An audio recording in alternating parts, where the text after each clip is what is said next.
Serial Sandiwara Radio ini berlatar belakang sejarah Kesultanan Mataram, menggetarkan, mendebarkan, menggelorakan semangat, cinta, dan perjuangan umat manusia yang ingin menyibak misteri kehidupan ini. Cerita ini ditulis dan diolah oleh Bu Nergis Muriono, pengarah cerita dan naskah Agung Bahrodi, ilustrasi musik Hari Sabar, teknik dan montase Jenny Mumu, dengan sutradara Ferry Fadli.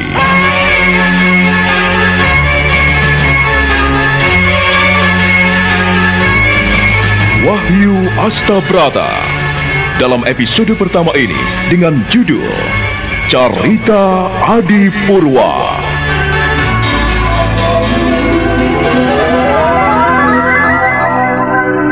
Pada malam yang bertaburan gemintang, Ki Wulung mengajak Sukmo ke pinggir hutan. Mereka melihat sepasang mata serigala yang menyala merah. Namun dengan mudah, Ki Wulung menyuruh binatang liar itu segera pergi. Sukmo menjadi kagum sekali kepada kakeknya. Lalu kakeknya memberitahu bagaimana mengusir binatang itu dengan cara halus, tanpa harus menyakiti binatang yang tidak berdosa itu.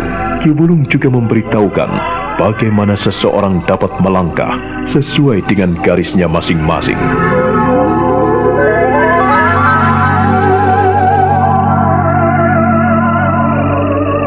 Jadi itulah Ngir, bahwa di dunia ini ada yang menjadi atasan, ada pula yang menjadi bawahan, ada raja, ada pula rakyat dan kawulanya, ada yang kuat, ada pula yang lemah. Demikian halnya pada diri kita ini. Untuk mensiasati dunia ini, kita tidak boleh buas seperti serigala liar itu tadi. Kita ini manusia, tidak boleh membiarkan hawa nafsu kita. Kita tidak boleh membiarkan keinginan-keinginan dan kemauan-kemauan kita hingga menyakiti sesama kita. Karena kita ini manusia, Ngir. Lalu, mengapa serigala itu mau memangsa sesamanya, Kek? Serigala itu bukan manusia, Ngir. Ia tidak punya akal. Serigala hanyalah binatang liar yang berjalan menuruti nalurinya sebagai makhluk hidup pemakan daging. Jadi apa yang dirasakannya berdarah, itu merupakan makanan yang empuk buatnya. Lain halnya dengan kita manusia, Ngir. Manusia ini memiliki akal dan pikiran, sehingga kita bisa mempertimbangkan apa yang akan kita lakukan. Apakah itu merugikan atau menguntungkan sesama kita? Lalu, bagaimana kita mengusir serigala tanpa harus menyakitinya, Kek? Aku jadi ingin sekali tahu bagaimana kakek mengusir serigala itu tadi. Nah, mengusir binatang liar itu tidak sulit, asalkan kita mengenali diri kita sendiri, Ger. Maksud kakek? Kalau kau suka makan singkong, maka binatang liar itu pun pasti doyan singkong. Kalau binatang liar itu ingin menikmati kehangatan seperti apa yang pernah kita rasakan, maka kita harus menciptakan kehangatan itu untuknya. Nah, demikian pula apabila kita ingin tidak diganggu binatang liar, Ger.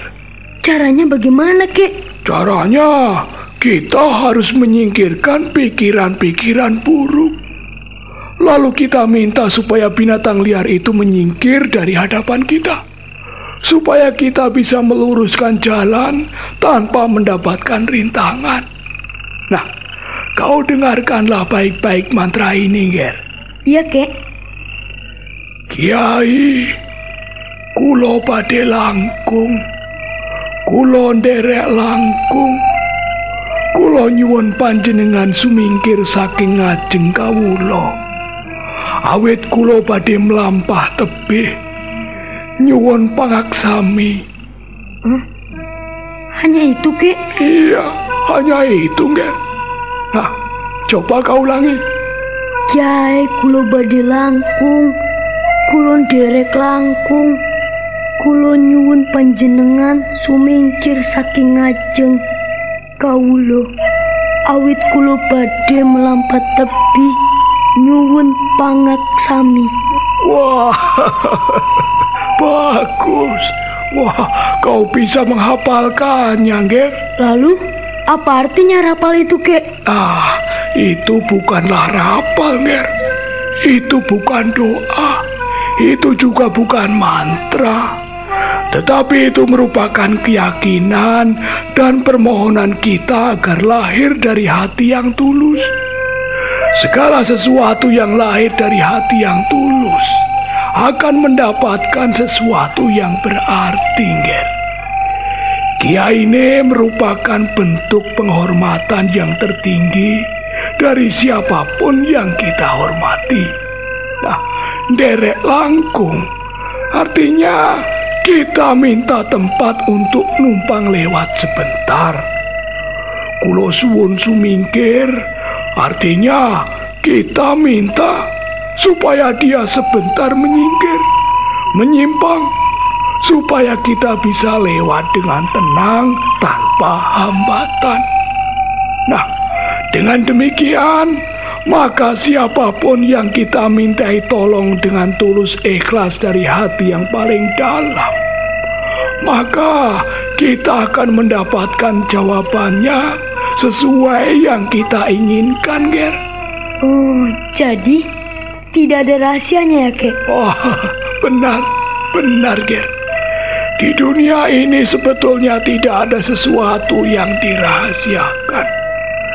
Setiap misteri pun akan terungkap apabila manusia mau belajar untuk tahu, untuk mengerti, Ger. Oh, terima kasih, Kek. Kalau begitu, aku akan belajar. Iya, aku akan belajar lebih banyak lagi, Kek. Tetapi kenapa, Ger? Ada apa? Mengapa kau tiba-tiba gelisah seperti itu? Bapak dan Ibu telah mengajariku ilmu silat.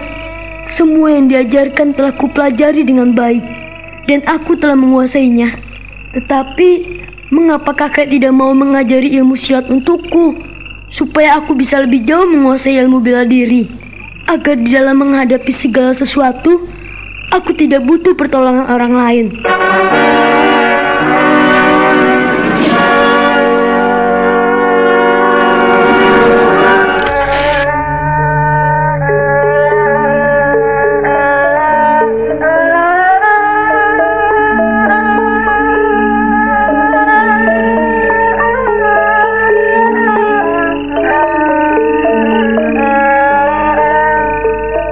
Ki Wulung hanya tersenyum.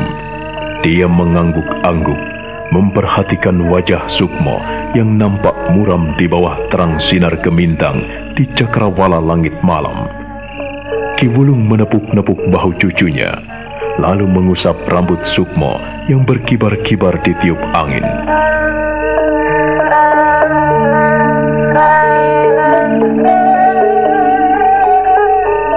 Aku ingin menjadi pendekar pilih tanding, Kek.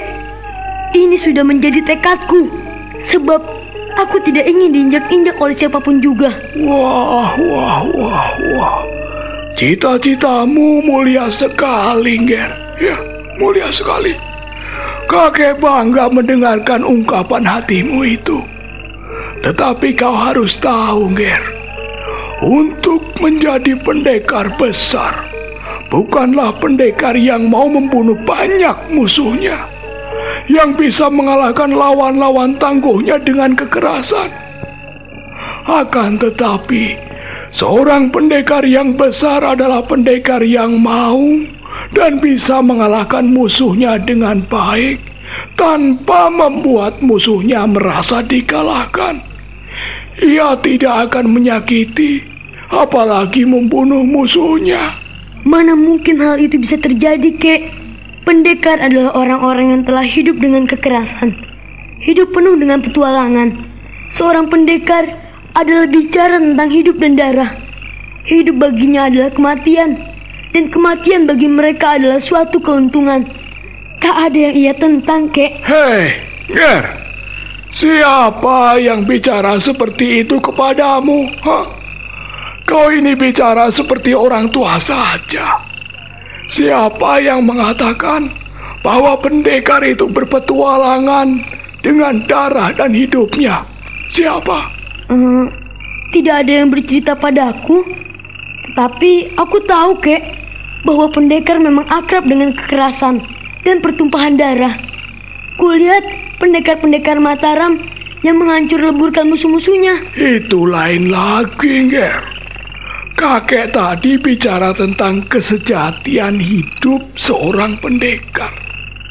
Tidak ada pendekar yang mau menumpahkan darah.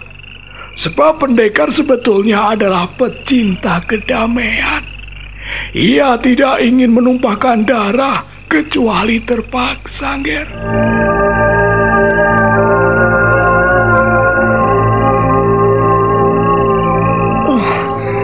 Aku jadi bingung, Kek. Aku tidak tahu. Kelak kau akan tahu, Nger. Bagaimana hidup sebagai pendekar. Dan untuk menjadi pendekar yang besar, kau harus banyak belajar. Belajar menyambit rumput, mengembalakan kambing domba, mengambil air, begitu. Iya, Kek. Sukmo. Ternyata kau jemu menggembalakan kambing, domba. Kau jemu menyabit rumput. Dan kau jemu mengambil air di sendang. Iya, Nger, begitu? Terus terang, iya, Kek. Aku benci sekali. Aku bosan sekali. Terus mengembalakan kambing. Terus mengambil air dan menyabit rumput. Aku sudah bosan, Kek. Bosan sekali.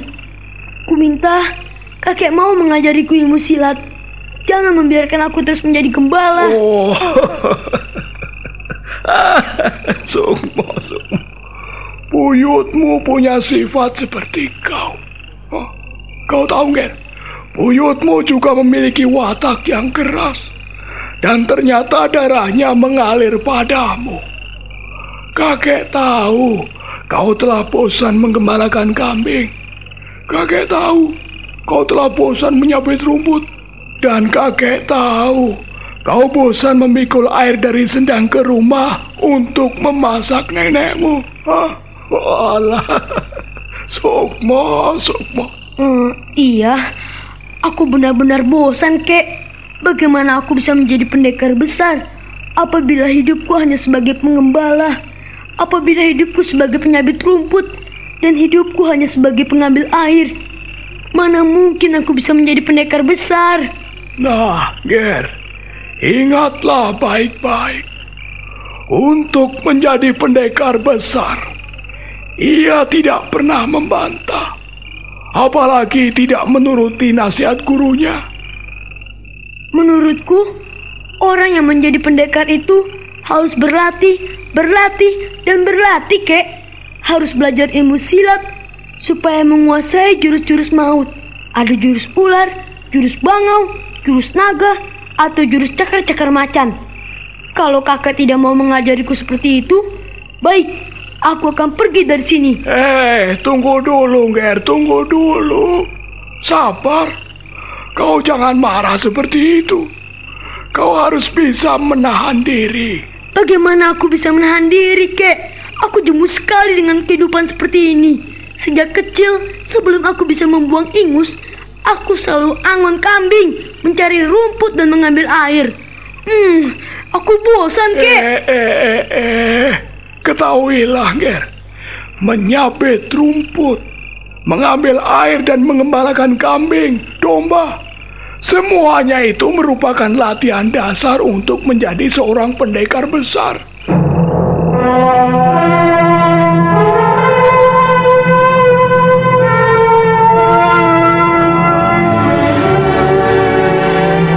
Mata Sukmo terbelalak lebar, bahkan berkilat-kilat memandang kakeknya. Wajahnya merah merona. Apabila dilihat dari tempat yang terang, maka nampak bocah kecil itu geram dan ingin marah pada kakeknya. Tapi dia berusaha menahan diri ketika kakeknya meremas bahunya dan menepuk-nepuknya penuh kasih sayang. Bagaimana kita bisa menjadi pendekar besar, Nger, kalau kita tidak memiliki kesabaran? Ada beberapa dasar yang harus dimiliki oleh seseorang yang ingin menjadi pendekar besar. Apakah aku bisa, Kek? Semua orang bisa menjadi pendekar besar apabila ia bisa menguasai dirinya. Itu yang pertama, Ger. Lalu yang kedua, ia harus sabar. Lalu yang ketiga, dia harus jujur, menguasai diri, sabar, dan jujur. Nah, itu merupakan kunci untuk menjadi orang yang besar. Menguasai diri, sabar, dan jujur. Iya, ya. Hanya orang-orang tersesatlah yang tidak menguasai dirinya. Dengan menguasai diri, maka kita dengan benar, dengan lurus, melangkah untuk mencapai tujuan. Ia tidak akan mengumbar keinginan-keinginan dan kemauan-kemauannya. Ia akan menyingkirkan hal-hal yang tidak berguna dalam hidupnya. Lalu, apa manfaat kesabaran itu, Kek? Ya, manfaat kesabaran ya. Oh, Ger, dengan kesabaran, maka kau bisa menghadapi segala sesuatu dengan tenang. Apabila kau memiliki kesabaran, maka kau tidak akan pernah merampas hak milik orang lain. Dengan kesabaran, maka kau akan mendapatkan sesuatu yang paling indah di dunia ini. Lalu, kalau kejujuran? Kejujuran adalah bentuk kekuatan yang dimiliki manusia. Tidak ada yang bisa mengalahkan kejujuran manusia. Sebab dengan kejujuran itu, manusia bisa menerjang ombak dan badai, bisa menerjang apa saja. Sebab hanya dengan kejujuranlah ia bisa menyingkirkan ketidakbenaran. Ia bisa menunjukkan keadilan, dan ia bisa menunjukkan segala sesuatu dengan benar. Karena hanya dengan kejujuranlah manusia berani dipancung untuk membela kebenaran. Nah, itulah sesungguhnya bahwa hanya dengan kejujuranlah seseorang menjadi kuat dan perkasa, Ger. Penguasaan diri, kesabaran, dan kejujuran. Kalau begitu, aku belum memiliki ketiga-tiganya, Kek. Nah, kau sendiri yang mengatakannya, Sukmo, bukan kakek. Iya toh? Kau mengatakan sendiri bahwa dirimu belum memiliki ketiga unsur yang harus dimiliki oleh seorang yang ingin menjadi besar. Lalu, bagaimana aku dapat meraihnya, Kek? Dengan apa yang kau lakukan setiap hari bersama kakek, kau akan mencapai ketiga hal itu, Ger. Tetapi kau tetap bandel, keras hati, dan memanjakan kemauan serta keinginanmu. Wah, maka sulit sekali mencapai puncak keinginanmu, Ger. Kakek tidak menakut-nakuti aku. Bagaimana kakek bisa menakut-nakutimu? Kau adalah cucuku yang paling tampan. Kau adalah cucuku yang perkasa. Kau adalah cucuku yang gagah. Kakek bangga punya kau, Ger. Untuk itu, kakek yakin bahwa kelak kau memang akan menjadi orang besar. Besar sebagai pengembala kambing? Ger. Tidak, Ger. Kau tidak akan pernah menjadi penggembala kambing. Sebab sebelum kau memimpin sesamamu, kau pun perlu belajar memimpin hewan-hewan yang tidak punya akal dan pikiran itu. Kau perlu belajar dari sifat-sifat mereka. Bagaimana mereka dengan tulus mencintaimu sebagai penggembalanya. Seorang pengembala yang baik, ia akan mengorbankan dirinya bagi domba-dombanya.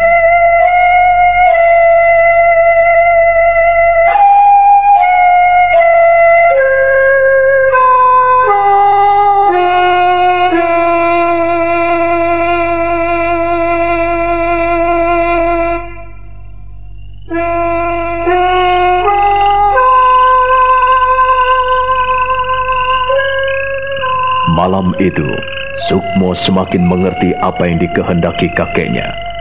Dia menyesal karena tidak sabar. Dia tidak bisa menguasai diri, bahkan senantiasa bandel dan nakal. Maka dia harus menggembalakan kambing, menyabit rumput, dan mengambil air. Ternyata semua itu diinginkan kakeknya agar dia memiliki kesabaran, kejujuran, dan penguasaan diri. Untuk itulah dia terdiam beberapa saat lamanya di samping kakeknya sambil memandang bintang-bintang di langit.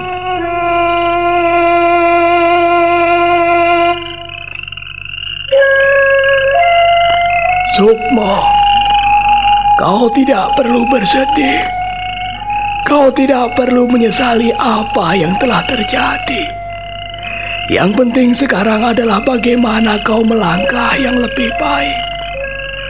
Kakek minta agar kau lebih tekun untuk mencari dasar sebagai seorang yang besar. Gembala yang baik, ia akan mengasihi kambing dombanya, dan ia akan melindungi kambing dombanya dari segenap mara bahaya. Seorang penyabit rumput, ia harus tekun dan sabar mengumpulkan rumput-rumput yang subur, menyabitnya, mengumpulkannya, sebelum akhirnya dibawa pulang dan diberikan kepada piaranya. Seorang yang mengambil air, ia harus turun tebing, mengambil air, disendang, lalu memikulnya, menaiki bukit, menyusuri jalan setapak, jatuh dan bangun. Kau tidak boleh khawatir, Sukmo. Kau harus melakukan tugasmu dengan senang hati. Janganlah kau pandang remeh pekerjaan sebagai seorang gembala, sebagai penyabit rumput, maupun sebagai seorang yang sedang mengambil air. Nah, kau harus tahu bahwa 3 pekerjaan itu bukanlah pekerjaan enteng. Ketiga pekerjaan itu butuh ketelatenan, keuletan, dan kesabaran. Iya, Kek. Memang menjadi seorang gembala itu berat sekali. Hambatan dan rintangan selalu menghadang. Seorang gembala yang baik selalu membawa domba-dombanya ke padang rumput yang hijau. Seorang gembala yang baik harus membawa domba-dombanya ke mata air yang jernih, lalu menuntunnya dan menjagainya dari serangan beruang, harimau, maupun serigala yang ganas. Apabila kau bisa menjadi gembala domba yang baik, maka aku yakin kau bisa menjadi orang yang sabar. Kau tidak perlu khawatir, Sukmo. Walaupun pekerjaan menggembala ini nampaknya enteng dan remeh sekali, tetapi tidak semua orang bisa menjadi gembala yang baik. Ingat, tidak semua orang bisa menjadi gembala yang baik. Iya, Kek. Kalau menjadi gembala tidak baik, maka kambingnya akan menjadi kurus-kurus. Seorang gembala yang baik, ia mesti sabar dan telaten, memandikan domba-dombanya 7 hari sekali, dan senantiasa sabar apabila kambing dombanya nakal, makan tanaman para petani. Kita harus bisa menggiringnya dan menjaganya dengan baik. Sukmo belum bisa menjadi gembala yang baik, Kek. Sukmo selalu bandel dan nakal sekali. Tetapi Sukmo berjanji akan belajar menjadi gembala yang baik. Wah, bagus Sukmo. Kau tidak perlu berjanji, Nger. Tetapi kau berusahalah melakukan pekerjaan itu sebaik-baiknya. Jadi kau akan mendapatkan sesuatu yang paling berarti apabila mengerjakan segala sesuatu dengan baik, Nger. Iya, Kek.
tidak boleh nakal kambing-kambingku yang baik. Kalian harus tetap di sini. Jangan merusak kandangmu ya. Sukmo akan pergi ke perigi mengambil air. Untuk itu, kalian harus sabar menunggu. Perut kalian nampak kempet sekali. Kuambilkan rumput dan makanlah sekenyang-kenyangnya. Nah, makanlah sepuas hatimu. Habiskan sekenyang rumput ini. Harus kalian habiskan ya, supaya tubuh kalian gemuk-gemuk. Aku akan pergi ke sendang mengambil air untuk nenek. Hari ini air di gentong habis, jadi aku harus mengisinya. Kemarin aku dimarahin nenek karena aku tak mau mengambil air. Sukmo, Sukmo, Sukmo, Sukmo. Oh, iya Nek, saya di sini Nek. Ada apa Nek? Lihat, gentongnya sudah hampir habis tuh. Gentongnya sudah kering. Mengapa kau tidak mengambil air? Sukmo, Maafkan Nek, saya baru saja akan pergi ke perigi. Tadi saya baru saja mengeluarkan kambing-kambingku dan aku memberi makannya sekeranjang rumput. Tunggu sebentar ya Nek. kau ini jangan sembarangan, Sukmo. Jangan malas. Orang yang malas tidak akan mendapatkan rezeki. Ingat itu. Iya Nek, aku sudah menyiapkan 2 belanga. Sudah siap dipikulan. Aku akan mengambilnya Nek. Aku akan mengambil air untukmu. Untuk nenek. Kau ini Sukmo, Sukmo. Kau mengambil air bukan hanya untuk nenek, tetapi untuk kakek, untuk nenek, dan juga untuk dirimu sendiri. Iya Nek. Untuk itu kau jangan salah ngomong, jangan salah bicara. Maafkan Sukmo Nek. Sukmo bandel dan malas. Sudah sana. Kau pergi ambil air di sendang. Kau penuhi gentong itu supaya tidak kering. Nenek mau merebus air wedang untukmu. Sekarang tidak ada apa-apa. Kau beberapa hari ini malas tidak mau mengambil air. Kenapa?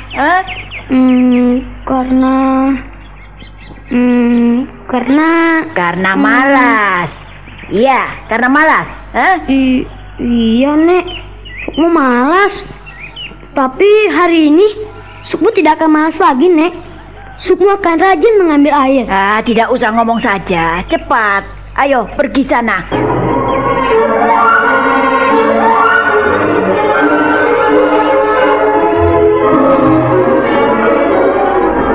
Tanpa menunggu perintah neneknya yang kedua kali, Sukmo segera bangkit dan mengangkat pikulannya. Dia membawa 2 periuk tempat air menuju ke sendang. Sesampai di sendang, dia mengisi belanganya sampai ke leher belanga itu. Dan dia menempatkan belanga itu di keranjang pikulannya. Dia menyusuri tebing-tebing yang terjal, yang licin, dan penuh dengan batu-batuan tajam.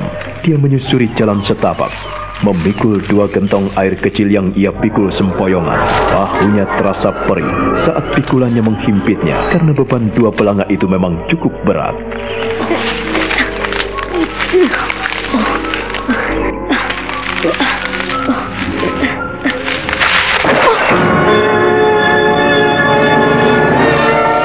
Aduh, mampus aku. Repot. Bagaimana aku bisa mengambil air kalau 2 belanga aku pecah?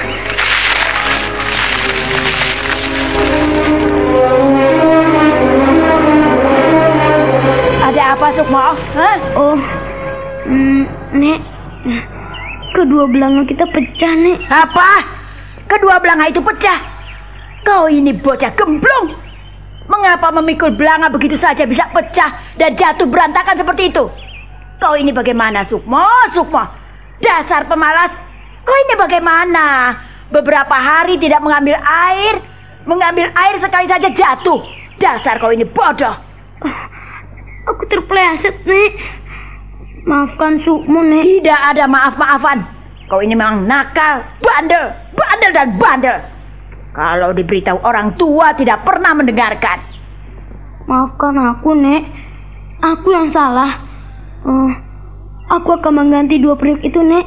Iya, aku akan menggantinya. Menggantinya dan menggantinya. Hah? Dengan apa kau akan mengganti periuk itu? Dengan apa? Sukmo kan punya kambing banyak, Nek. Nanti ku jual seekor. Ku belikan periuk di pasar. Enak saja kau ini. Itu kan bukan kambingmu, tetapi kambing nenek dan kakek. Enak saja kau mau menjualnya. Tapi Sukmo kan ikut merawatnya, Nek. Ikut mengembalakannya, ikut mengambil rumput, dan ikut memeliharanya. Jadi, boleh kan kalau Sukmo menjual seekor untuk membeli periuk buat nenek? Tidak boleh. Itu tidak boleh. Kalau tidak boleh, ya sudah. Sukmo tidak bisa mengganti.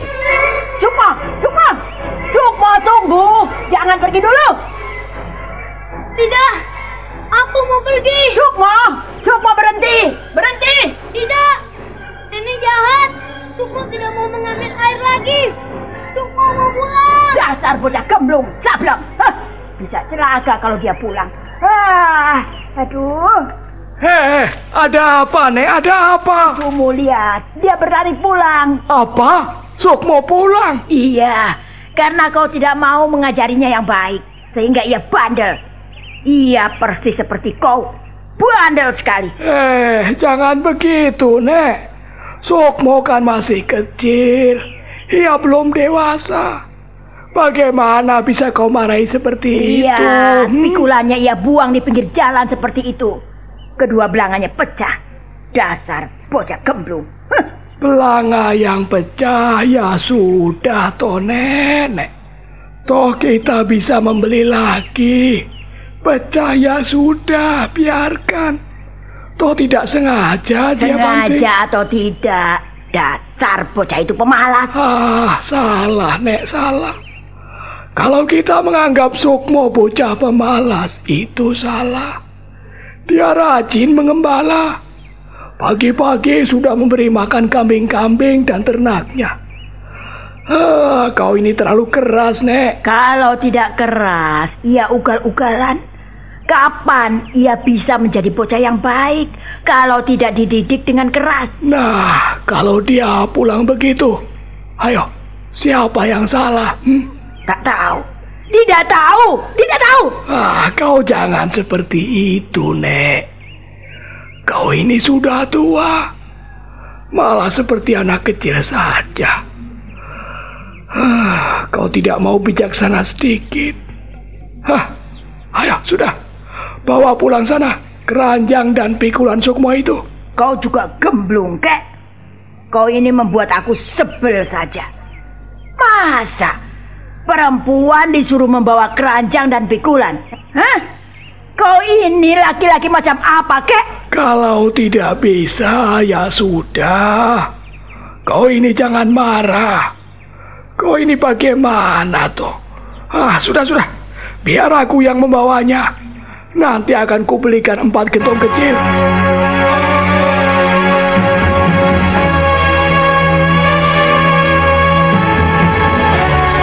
Hari ini juga kita harus berangkat ke Mataram. Kita tidak bisa menunda-nunda waktu lagi. Tapi Kakang, kita belum bicara pada Sukmo. Ya, kita tidak perlu bicara pada Sukmo. Kalau kita bicara padanya, ia pasti ikut. Mumpung dia masih di rumah kakeknya, lebih baik kita segera pergi. Kakang, kau telah menganggapnya sebagai anak besar. Seharusnya kita juga sedikit bijaksana. Kita harus pamit pada Sukmo. Semua ini sudah kita rencanakan. Bukankah kakek sudah bilang bahwa kita harus segera ke Mataram? Kalau sampai kita terlambat datang di Mataram, Kanjeng Prabu bisa marah pada kita. Tapi Kakang, nampaknya kurang bijaksana kalau kita tidak pamitan pada Sukmo. Itu terserah padamu. Kalau kau berangkat belakangan, aku berangkat duluan. Terserah kau. Kalau mau datang ke rumah kakek. Tetapi hari ini aku akan berangkat ke Mataram. Kakang, mengapa kau keras hati? Aku mendapatkan firasat yang tidak enak ini. Jadi aku harus mematuhi nasihat orang tua. Kita harus menggantikan kedudukannya sebagai juru taman di istana. Tetapi kita perlu bilang dulu pada Sukmo. Kasihan anak kita. Sekalipun ia anak nakal dan bandel, tetapi dia adalah anak kita semata wayang. Kalau kita tinggalkan begitu saja, kalau ia kangen pada kita, pada siapa ia mengadu? Sudah ada kakek dan neneknya. Kau tidak perlu khawatir. Baiklah, kalau memang itu yang kau kehendaki. Aku tidak tahu. Aku hanya seorang perempuan. Aku harus mengikuti kau, Kakang. Sudahlah, cepat sana berkemas. Hari ini juga kita harus segera pergi ke Mataram. Mumpung hari masih pagi. Kalau kita tidak segera menemui Kanjeng Prabu, jangan-jangan Kanjeng Prabu menyaksikan Bapak. Tidak percaya lagi pada kita. Seorang raja patut kita hormati karena memberikan kepercayaan pada kita, kepada orang kecil seperti kita. Dan kita harus bisa melaksanakan perintahnya sebaik-baiknya. Ayo, cepatlah berkemas. Dan kita berangkat ke Mataram.